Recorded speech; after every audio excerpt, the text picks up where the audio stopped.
Le DAF Fresh Morning, c'est 104.5 tonnes de bonne humeur. Tous les matins sur Urban FM.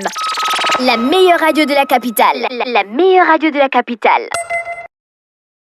Alors on est avec Elvis pour le sport. Elvis, bonjour. Bonjour DAF Fresh, bonjour René Ruth, bonjour Sanders, bonjour tous les auditeurs qui nous écoutent ce matin. Alors on va commencer avec le sport. Ce week-end, c'est riche d'actualités sportives. Donc du coup, on va commencer par la 28e édition de Baby Champion qui va se passer aujourd'hui. On va, comme c'est l'actualité, aujourd'hui on aura la pesée pour les combattants de 3 à 16 ans. Comme vous le saviez, la 27e édition avait la particularité que c'était les enfants de 3 à 12 ans. Pour cette année, c'est pour les enfants de 3 à 16 ans. Donc aujourd'hui, on aura la pesée.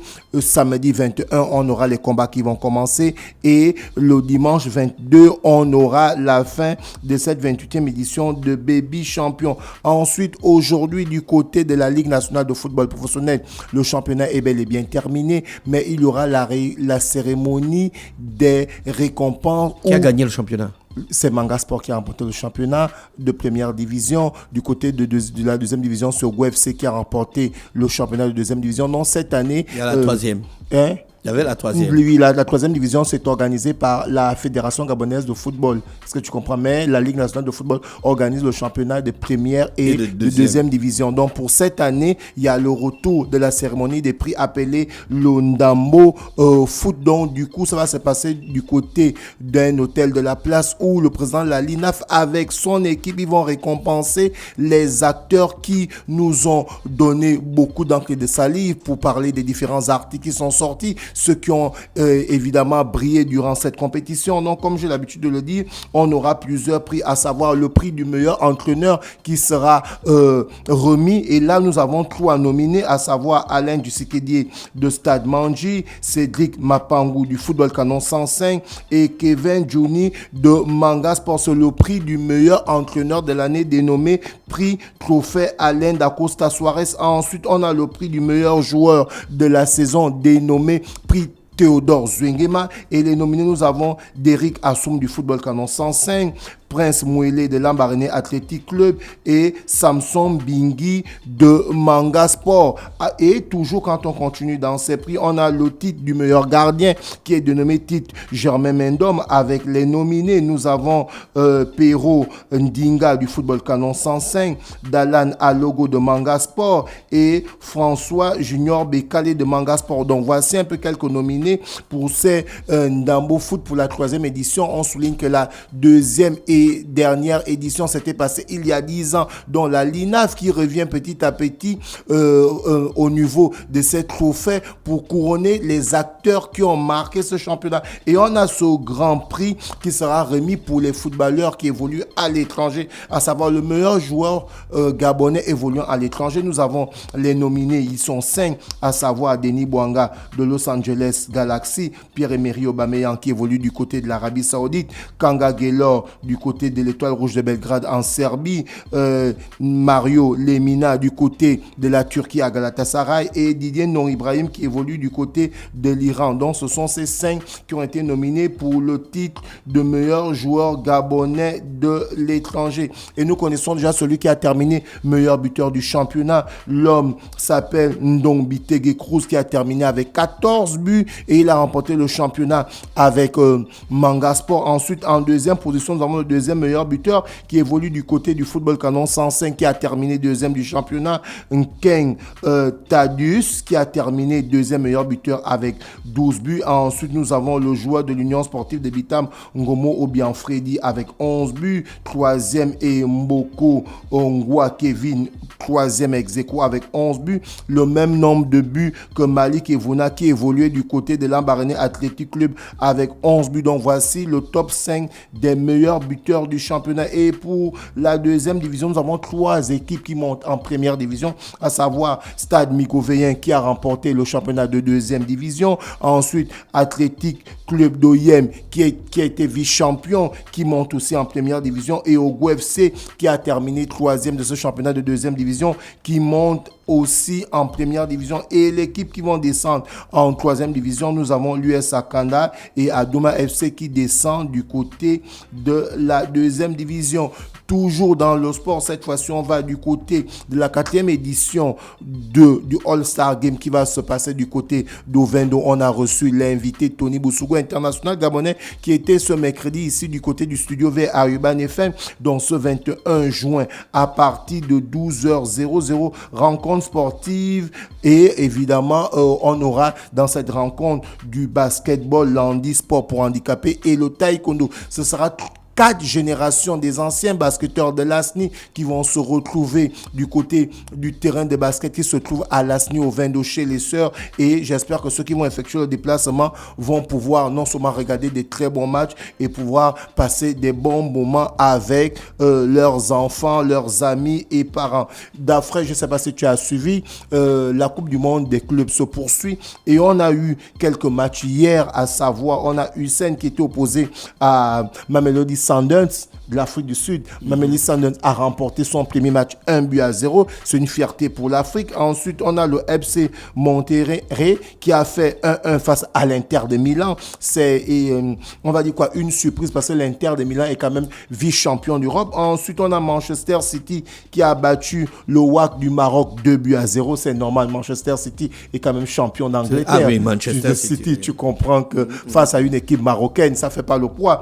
Et de l'autre côté, le Real de Madrid qui était opposé à Al Hilal. Beaucoup de supporters du Real de Madrid pensaient que le Real de Madrid allait remporter le match. C'était mal connaître le Real de Madrid. Mais c'était mal compté l'équipe de Al Hilal de l'Arabie Saoudite qui a créé la surprise. Trop de bois. En fait, depuis le début de saison, le Real, pour ceux qui supportent le Real ou pour nous qui sommes habitués à voir le Real remporter, parce qu'il faut quand même le souligner, les 3 dernières années, le Real de Madrid a remporté 2 Ligues des Champions. Et ils sont généralement au sommet. Donc, pour voir, constater que le Real de Madrid fait un match nul avec Al Hilal où ils n'ont pratiquement pas le même niveau. Donc, vous comprenez que c'est une surprise pour beaucoup de gens. Donc, du coup, le Real Madrid a fait 1-1 face à Al Hilal. Quand mon équipe est là. Mais mon équipe gagne là. Chelsea. Ouais, Chelsea a gagné 2-0. Quand mon équipe est là, moi, je n'ai pas le temps du Real. C'est quand c'est quand Chelsea n'est pas là que tu as le temps du Real. Ouais. Et ensuite, c'est un peu de l'hypocrisie sportive, c'est normal. Mais il y a beaucoup de supporters qui sont comme ça. Je pense par exemple à Mosley. Quand Marseille gagne, il est content. Mais quand Marseille ne gagne pas... c'est toujours son équipe. C'est toujours son équipe. Non, c'est faux. Et on avait Pachuca qui était opposé à Salzbourg. Et bien, Salzbourg a remporté 2-1. Et toujours dans ces rencontres-là, Al-An n'a pas pu faire le poids face à la Juventus de Turin. La Juventus de Turin s'est imposée 5-0. On a Palmeiras qui a battu Al-Ali 2-0. L'Inter de Miami s'est imposé face au FC Porto 2-1. Le club de Lionel Messi, les supporters du Lionel Messi sont contents. L'Atlético de Madrid qui, après avoir perdu 4-0 face au Paris Saint-Germain, s'est relancé en battant les Seattle de Sonder 3-1. Et le Paris Saint-Germain qui n'a pas pu créer la surprise face au vainqueur du championnat de Brésil. Donc on a Botafogo qui a créé la surprise en battant le champion d'Europe 1-0. Alors pour la journée d'aujourd'hui, nous aurons à partir de 17h Benfica qui sera opposé à Auckland City. À partir de 17h, on a Flamengo qui sera opposé à Chelsea, le Chelsea Football Club, le club préféré de Didier Dafrache va jouer aujourd'hui à 23h00 face à Los Angeles FC, tu comprends? On va les tuer. Bon, le match aller, vous avez gagné 2-0. On espère que là, si Chelsea remporte le match, Chelsea est qualifié pour les 8e de finale. Bien sûr. Et bon, c'est clair que Chelsea va faire le job parce qu'ils reviennent de loin. Quand tu vois un grand club comme ça revenir à ce niveau, c'est pas pour s'amuser. Ensuite, on a le Bayern de Munich qui avait gagné 10-0 qui sera opposé à Boca Juniors demain à partir de 2h dans la nuit de vendredi à samedi. Et on a le Borussia Dortmund qui sera opposé à Mamelodi Sundowns demain à 17h. Donc voici le programme pour la Coupe du Monde de basketball. Ensuite, on a cette nouvelle crise qui s'est passée du côté du Sénégal où la fédération sénégalaise, on va parler des basketteuses, dont l'ambassade des États-Unis au Sénégal a eu à refuser le visa. Donc, ça fait couler beaucoup d'encre et de salive. Et parmi les recherches que je suis allé dans mes recherches, l'article nous dit ceci: affaire visa des Lions de basketball, Maître Babacar Ndiaye s'explique. Alors, comment c'est quoi le litige? L'ambassade des États-Unis à Dakar a refusé des visas à des joueuses de l'équipe nationale du Sénégal basketball en partant pour la préparation pour l'Afro-Basket 2025. Donc, en fait, elle partait en mise ouverte du côté des États-Unis pour préparer l'Afro-Basket 2025. Donc, d'après, tu vois, ça ramène l'éternel problème du manque des infrastructures en Afrique.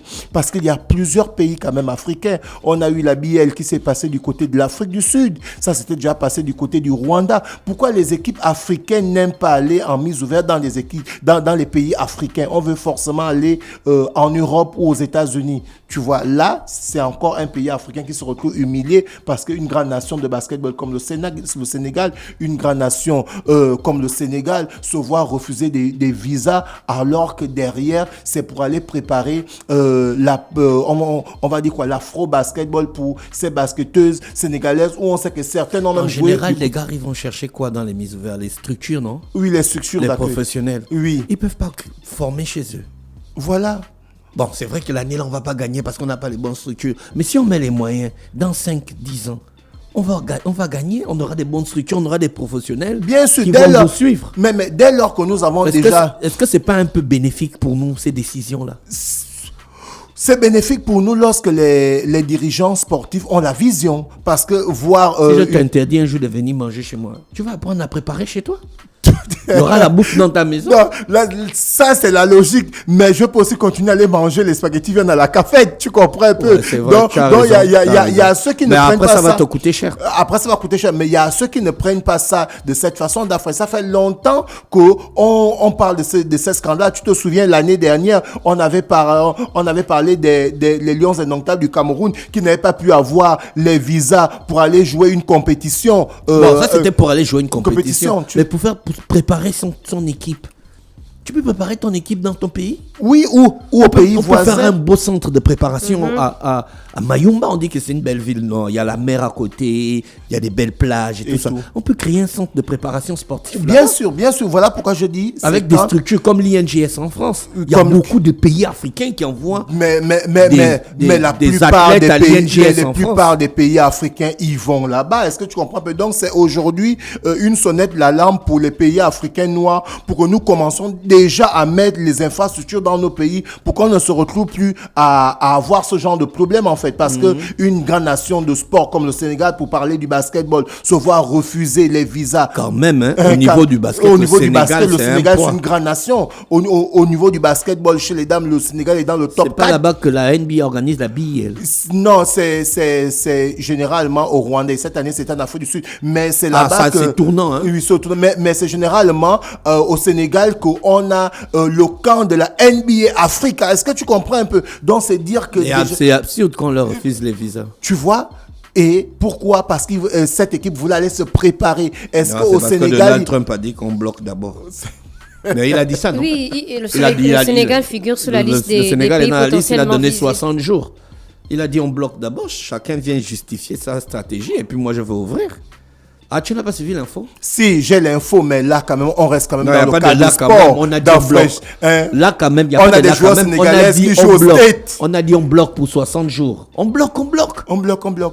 Donc, en fait, c'est une maladresse de la Fédération sénégalaise de football, ils ont cru qu'ils devaient avoir, sachant qu'il y a cette nouvelle qui est tombée et ils vont encore faire la demande de visas. Bon, on espère que derrière, c'est une sonnette d'alarme pour les équipes, les pays africains, pour nous mettre les infrastructures. Regarde, par exemple, ici au Gabon, du côté de Bongoville, on a des magnifiques infrastructures. Il y a une équipe africaine qui est allée se préparer là-bas. Une équipe africaine qui était venue se préparer. C'était le Maroc ou l'Égypte? Je pense que c'était. Je pense que c'est une équipe du Nord, mais je n'ai vraiment pas le nom en tête. Donc, en fait, c'est pour dire que plus on aura des infrastructures, plus derrière, ça va aussi faire rentrer de l'argent d'Afrique. Tu te souviens que Emmanuela Atoura est allé du côté du Qatar pour sa mise ouverte, etc., pour se préparer pour les JO. C'était à Dubaï pour les JO. Tu comprends que si nous, on avait déjà tout ça là, ici, là, Tu comprends que l'argent allait plus bénéficier à ceux qui ont eu à faire ces installations dans le pays. Tu comprends? Donc, mais Ousmane Sonko a publié sur sa page qu'il a annulé purement et simplement le stage de préparation de 10 jours qui était initialement prévu aux États-Unis par rapport au refus de visa. Donc, ils ont simplement annulé le stage là-bas. Tu as vu?